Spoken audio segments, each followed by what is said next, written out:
Plan करता था सब कैंसिल हो जाता था। अपने शहर से बाहर ही नहीं निकल पा रहा था, तो मेरे दोस्त ने कहा उधारी कर ले। अब मैं हर महीने शहर बदलता हूँ। मुझे एक ट्रैवल एजेंसी का भी बंदा आके बोलता कि सर आपको थाईलैंड में 4 days 3 nights मजा करवा देंगे। तो मैं चला गया और सच में 3 days 3 nights तो बहुत मजा आया, लेकिन 4th डे में बहुत ज्यादा स्ट्रेस में आ गया था क्योंकि अब मेरी नाइट्स खत्म हो चुकी थी। अभी रिसेंटली भी मैं और मेरे 2 दोस्तों ने जिंदगी ना मिलेगी दोबारा देखकर ट्रिप जाने का प्लान किया, बट ऑफ कोर्स हम जा नहीं पा रहे थे क्योंकि मैं और मेरे दोस्त दोनों को ऋतिक रोशन बनना था और हम 2 ऋतिक रोशन लेके जा नहीं सकते थे, वरना फिर क्रिस 3 बन जाती। और हमेशा ये ट्रिप प्लान करते समय इतनी प्रॉब्लम्स क्यों होती है? तो बताओ फिर किधर चलना है? हम कश्मीर चलते हैं।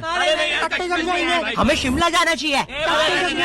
मैं बोलता हूँ ओडिशा चलो। हम केरला जाएंगे, नेपाल, आगरा। एक सेकंड, क्या हमारे देश का बंटवारा भी ऐसे ही हुआ था? फिर स्कूल में दंगे हो गए। मैं बोलता हूँ गोवा चलते हैं। ओए मम्मी पापा कहाँ मानेंगे? क्या करना है गोवा में? दारू नशा। बेटा हम तो गरीब हैं। तो क्या नाचू? 2 वक्त की नंगी लड़कियाँ मिल जाए तो भला हो। तेरे मामा का लड़का दादी के पेशाब में डूब के मर गया था गोवा में। तो क्या नाचू? लाश देख के पता है तेरे मामा ने क्या किया था? ये दुनिया पीतल दी और मैं बेबी डॉल में सोने दी, ओ बेबी डॉल में सोने दी। स्कूल ट्रिप्स तो हमें कभी डिसाइड करने का मौका ही नहीं मिलता था। जहाँ टीचर्स जा रहे हैं वहीं हम जा रहे हैं। इस बार की स्कूल ट्रिप है जू। चुप, तो तुम बताओ किधर जाना है? कोई रास्ता याद भी रहता है? तुम्हें तो कोचिंग से घर भी मम्मी छोड़ने जाती है, और तुम तो घर से बाहर निकलते से अपना घर भूल जाते हो। घर किधर है? देखा? अरे ये रहा तुम्हारा घर। पता नहीं लोग शीशे के घर क्यों बनवा लेते हैं और फिर दूसरों के घर में पत्थर भी मारते हैं। ओए बताओ यार फिर कहाँ चलना है? तुझे वो सीनियर्स के साथ रोड ट्रिप याद है? Cheers! अरे वैसे पापे वगैरह कहाँ है? कहीं दिख नहीं रहे। लगता है सीनियर्स पहुंच चुके हैं। ओए बहुत बेकार ट्रिप थी वो, पंचर कार। इस बार जहाँ भी जाएंगे ना ट्रेन से जाएंगे। तो मनाली चलते हैं ना सीनियर साथ। अरे वैसे पापे वगैरह कहाँ है? कहीं दिख नहीं रहे। लगता है सीनियर। अबे ट्रेन कैसे पंचर हो गई? और ट्रेन लेके हम रोड से क्यों जा रहे थे? मेरा स्कूल तो ट्रिप बोल के कहीं भी ले जाता था। अमीर बच्चे ट्रिप पे फॉरेन देखने जा रहे हैं, हम ट्रिप पे अमीर बच्चों के स्कूल देखने जा रहे हैं। कभी म्यूजियम ले जाके रैंडम चीजें दिखा रहे हैं। बच्चों यहाँ हुई थी सैनिकों की हिस्टोरिकल लड़ाई, लाखों जाने गई है यहाँ। लेकिन यहाँ की हुई थी इतनी बड़ी हिस्टोरिकल लड़ाई? यहाँ तो पहले भी म्यूजियम ही था। हाँ बेटा, वो सैनिकों का स्कूल भी उन्हें ट्रिप पे म्यूजियम ले आया था। अमीर बच्चे ट्रिप पे 7 वंडर्स देख रहे हैं, हम भी 7 वंडर्स देख रहे हैं। फर्क बस इतना है, वो असली वाले देख रहे हैं और हमें Sitaram water park. Water park Sitaram. हाँ, हमें यहाँ दिखा रहे हैं। ये पार्क का ताजमहल देख के ऐसा लगता है शाहजहां ने जिन मजदूरों के हाथ काट दिए थे उन्होंने इधर आके गुस्से में बनाया। दूसरे बच्चे आईफिल टावर के साथ ऐसे फोटो खिंचवा रहे हैं, हमारा वाला नॉर्मल भी हाथ में आ जा रहा है। इससे ज्यादा स्ट्रॉन्ग और सख्त तो बच्चों के टिफिन में जमी मैगी हो गई है। एक बच्चा तो मैगी और टिफिन में इतना कंफ्यूज हो गया, उसने स्टील का टिफिन खा के मैगी के अंदर पैक कर दिया। साइड में रैंडम एनजीओ वाले घूम रहे हैं। सर बस 10 रुपए में इस बच्चे की जान बच सकती है। पहले तो ये कौन लेंडू बच्चा है जिसकी 10 रुपए के चक्कर में जान खतरे में गई है? नहीं सर, इस बच्चे को कैंसर है। ये वीडियो देखिए। माधव को कैंसर है बेचारा, आप उसकी मदद कर सकते हैं सिर्फ 10। अरे नहीं, ऐड आ गया। लखन को कैंसर है।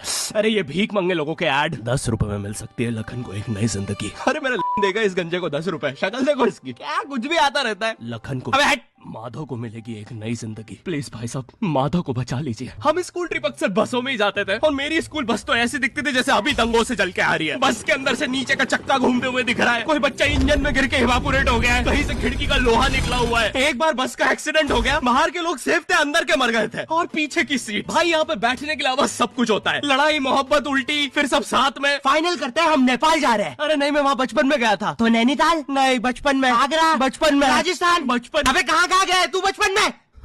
जहाँ वो मुझे लेके गए। कश्मीर। भागो, पुलिस आ रही है। राजस्थान। ले माँ बाप से बात कर। केरला। Hello mummy. बेटा अभी तो तू राजस्थान में था। मैं आज तक ट्रैवल ही तो कर रहा हूँ। चल चल चल, पुलिस आ रही है, निकलना है।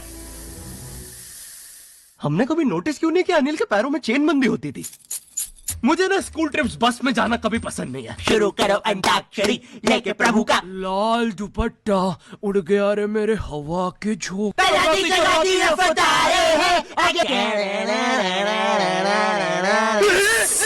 भागो, पिक्की को सच में में नाग देवता आ गए। वैसे तुम्हें पता है जहाँ स्कूल्स होते हैं वहाँ तुम गाड़ी 25 की स्पीड से ज्यादा तेज नहीं चला सकते। हाँ ये रूल है सरकार का। मतलब तुम 25 पे चीपो बच्चे, वो मालिश के लाएगा। बच्चा बोलता है वाह भैया जी एक बार और कैसा रूल है ये? 25 की स्पीड पे ज्यादा दर्द होगा छिपाने में। धीरे धीरे निकल रहा है ट्रक ऊपर से, ना मरने दे रहे हो ना जीने दे रहे हो। कम से कम 100 की स्पीड पे एक बार में किस्सा खत्म। 25 पे तो एक्यूरेसी भी ज्यादा हो जाएगी। अब मैं 2 बच्चे चीप सकता हूँ एक साथ। कोई बच्चा बच गया मैं गाड़ी घुमा के चीप दूंगा। और ये बसों में हमेशा एक बच्चे को चुल चढ़ती है और फिर वो बाहर किसी बाइक वाले पे थूक देता है। बाइक वाला स्लिप खा के गिर जाता है, उसकी बाइक वगैरह टूट जाती है। हाँ वो थूक की स्पीड बहुत तेज थी। बाइक वाला तो सिग्नल पे खड़ा था। वो हमारी बस रुकवा लेता है। अंदर सब हरामी बोल रहे हैं हमने नहीं किया, तो वो अपना हेलमेट का कैमरा चेक करता है। पर उसमें वो बच्चे की इमेज बहुत ब्लर आई थी क्योंकि बहुत फास्ट हुआ था सब। पर बाइक वाले को पता नहीं था कि ये इमेज ब्लर नहीं है, वो बच्चा ही धुंधला दिखता है। वो धुंधला बच्चा पीछे छुप के बैठा हुआ है। बाइक वाला फुल गुस्से में। और ये यूट्यूब के मोटो व्लॉगर्स तो इतने ड्रामेटिक होते हैं, पूरे समय हेलमेट का कैमरा ऑन। तुम इनसे नॉर्मल भी बात करोगे तो इनके हेलमेट के कैमरे में क्या रे बच्चे को मारेगा 10 को ले आ, नहीं मार पाए। रियली सॉरी भाई साहब, आगे से दूंगी और पीछे से भी लूंगी, समझा ना छोटे लाल। लड़ने की क्या बात है, बच्चा है, जाने दो। फिर हमें लाया जाता है हमारे देहाती से होटल में जहाँ वो अजीब से कपल्स मुंह बांधकर सेक्स करने आते हैं। इस होटल में आतंकवादी भी ऐसे ही आते हैं, तो अब पता करना बहुत मुश्किल हो जाता है कि ये एक दूसरे की मारेंगे या हम सबकी। इतनी कम फैसिलिटीज है इस होटल में, मरने के लिए भी टेबल फैन से लटकना पड़ता है। इतना पुराना होटल है, यहाँ MMS भी कैसेट में लीक होते हैं। और इतनी क्राइम पेट्रोल वाली वाइब है इस होटल की। लोग सेक्स करने आते हैं, क्राइम करके चले जाते हैं। यहाँ के आधे MMS में तो अनूप सोनी खड़ा होता है नंगा। हाँ वो MMS के कैमरा एंगल से क्राइम पेट्रोल चल रहा है ना, पंखे के ऊपर एक कैमरा, नंगा अनूप सोनी बोल रहा है सावधान रहे सतर्क रहे। और इतने शेडी लोग चलाते हैं इन होटल्स को। क्यों बैठे हो काले,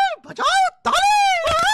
करियर ना अच्छा चलने के कारण मुट्ठी माउस ने अपना घर एक शेडी होटल में बदल दिया। मुट्ठी तुमने घर का कोड अभी तक नहीं बदला, पता है ना पिछली बार रेत पड़ गई थी। गाय तोंड यही है ना वो चूहे का कोठा। क्या कोड बोलना पड़ता है यहाँ? किसका कितना चूसना चाहूँ? कायजाला किसका कितना चूसना चाहो थोड़े ना, मिसका मुस्का मिक्की माउस। गोफे गैस के सामने खड़े मुर्दे क्यों उखाड़ रहे हो? क्योंकि मुट्ठी होटल में सबको भूत दिख रहा है। और फिर ट्रिप के आखिरी में हमेशा एक बच्चा खो जाता है। सारे टीचर्स बहुत टेंशन में आ जाते हैं, बच्चे रोने लगते हैं कि अब वापस से सारे किले घूमने पड़ेंगे। सब बहुत नेगेटिव सोचने लगते हैं कि वो बच्चे को बच्चे पकड़ने वालों ने पकड़ लिया होगा, वो लोग उसके हाथ पैर काट के उससे भीख मंगवा रहे होंगे। टीचर सबको बोल रहे हैं बेटा पॉजिटिव सोचो, तो हम सोचने लगे उसे डॉलर्स में भीख मिल रही हो। और ये हाथ पैर काट के भीख मंगवाने का क्या लॉजिक है? जिनके ऑलरेडी कटे हुए उन्हें पकड़ लो, उन्हें तो पकड़ना भी आसान होगा। बस ऐसे गुल्लक जैसे उठा के वहां रखना है, पैसे उनमें आते रहेंगे। एक तो ये बच्चा घूमा भी पुराने किले के पास है, यहाँ शेर डकैत सब घूम रहे हैं। तो अब हम पीछे बैठ के पैसे लगा रहे हैं कि किसने पकड़ा होगा। पुलिस पास गए तो वो बोलते मिसिंग के 24 घंटे बाद लिखाती है रिपोर्ट। और 50 मेरे भी शेर पे, बढ़िया प्लेयर है। पर फिर पता चलता है डकैतों ने पकड़ा था उस बच्चे को। शेर ने तो पैसे खा रखे थे मैच हारने के, हम सबके पैसे डूब जाते हैं। तो फिर हम सब शेर के इंस्टाग्राम पे उसके बीवी बच्चों को गाली बकने लगते हैं। हमने रोड पे उसके पुतले जला दिए, नेट जियो पे उसका शो कैंसिल करवा दिया। कुछ लोग तो शेर को पाकिस्तान भेजने बोल रहे हैं, आधे लोग कंफ्यूज होकर शिखर धवन को गाली दे रहे हैं। और यही सब करते करते हमारी ट्रिप हो जाती है खत्म। अब अगर तुम्हें ये वीडियो पसंद आई तो लाइक मारो।